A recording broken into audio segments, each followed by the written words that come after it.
M.K. Stalin, Mr. P. Wilson, leaders and speakers from various organizations, and people here in the audience. Good evening to you all.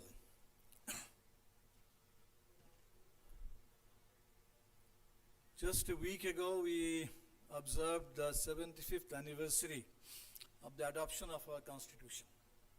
So ideally, after 75 years of our existence as a constitutional republic, we should have been talking about the maturing of the republic, deepening of democracy, and expansion of our rights. But we all are aware that we find ourselves in a situation where it's completely the other way around. The entire Constitution is today in danger. When I say the entire Constitution, I really mean it. Every word contained in the preamble of the Constitution is today in danger. There are people going to the court for mutilation of the preamble. They want socialism and secularism to be removed. Luckily, the Supreme Court to hold the preamble to be part of the basic structure of the Constitution, and the words as such are still more or less safe. But if you look at every policy of the government, and if you look at the discourse today, the clamor for complete rejection of the Constitution or subversion of the Constitution, we can very well understand that we are fighting in a situation where the Constitution needs to be really protected. The topic today is about the three pillars of social justice: reservation, caste census, and women's rights. I'll be brief. So before just entering the topic, I think for me the key word is in the preamble, equality. That is the key word. And if we go back to Ambedkar, if we really want to achieve equality, there can be no equality without complete annihilation of caste. Because caste is a system of inequality. So within a system of inequality, within this caste system, without weakening it, without annihilating it, there can never really be crystallization or actualization of equality in the true sense of the term.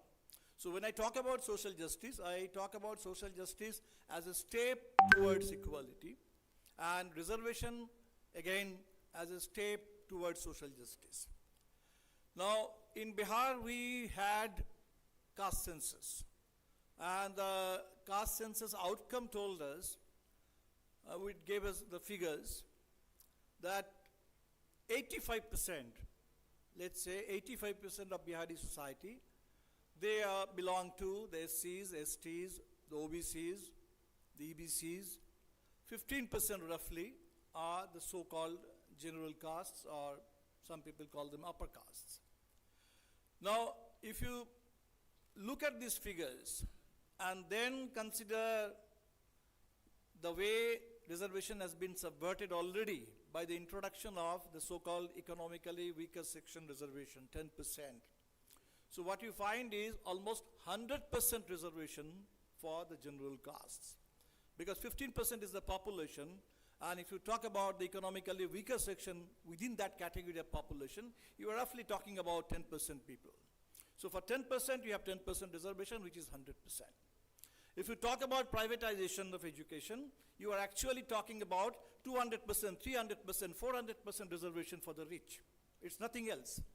So on the other hand, you have, let's say, very minimal reservation. There is a 50% embargo, and that 50% embargo has already been violated by the introduction of EWS 10%. So I think the important thing is, like in Tamil Nadu, you have the reservation in the 9th schedule. I think even for Bihar, for any other state, where we need to cross this embargo, this 50% doesn't make sense. So caste census, and according to the caste census outcome, expansion of reservation, that is the need of the hour. And when I talk about expansion of reservation, I think reservation should also be seen as a kind of tool for increasing representation. There is gross underrepresentation of all marginalized community. So basically, the need of the hour is due and adequate representation for all. Then we are talking about women's rights, and again, women's rights must not be limited to just reservation. Even for reservation, we find that this reservation that has been approved is not going to be implemented anytime soon. So when we are talking about women's rights, we need to talk about women's rights in a comprehensive sense. If we really want annihilation of caste, it is impossible without complete emancipation of women. Because as long as marriages will remain caste marriage, intercaste marriage will remain the exception and not the norm, you cannot have annihilation of caste. And you cannot have intercaste marriage as a norm till half of India's population, India's women, they have greater autonomy, greater freedom, decision-making power to choose about their own, decide about their own lives. So these are all interrelated things. If you are really talking about social justice in that comprehensive sense, you need increased reservation, you need greater women's rights, and certainly caste census could be an important step in that direction.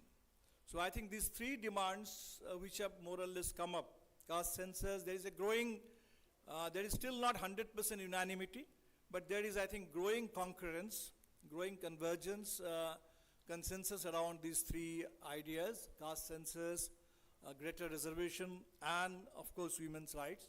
And I think the time has come when we need to take it up as a core common agenda for everybody committed to the ideal of social justice. In a situation where the Constitution is in danger, every day we'll have to fight for preservation of the Constitution, for protecting of the Constitution. And I'm at one with all my previous speakers who have said that today the entire, even if we talk about some specific issues, we cannot talk about it in a divorced form. The compelling this task or agenda of defense of India's constitution and democracy. That is the overarching theme which informs every specific demand, every specific aspect of our movement. But again, within that context, I think social justice, and along with social justice, of course, the preamble talks about justice in general, economic as well as political. And when you talk about equality, Ambedkar continues to remind us that equality, liberty, and fraternity comes as an integral package. Neither can be achieved without the other two.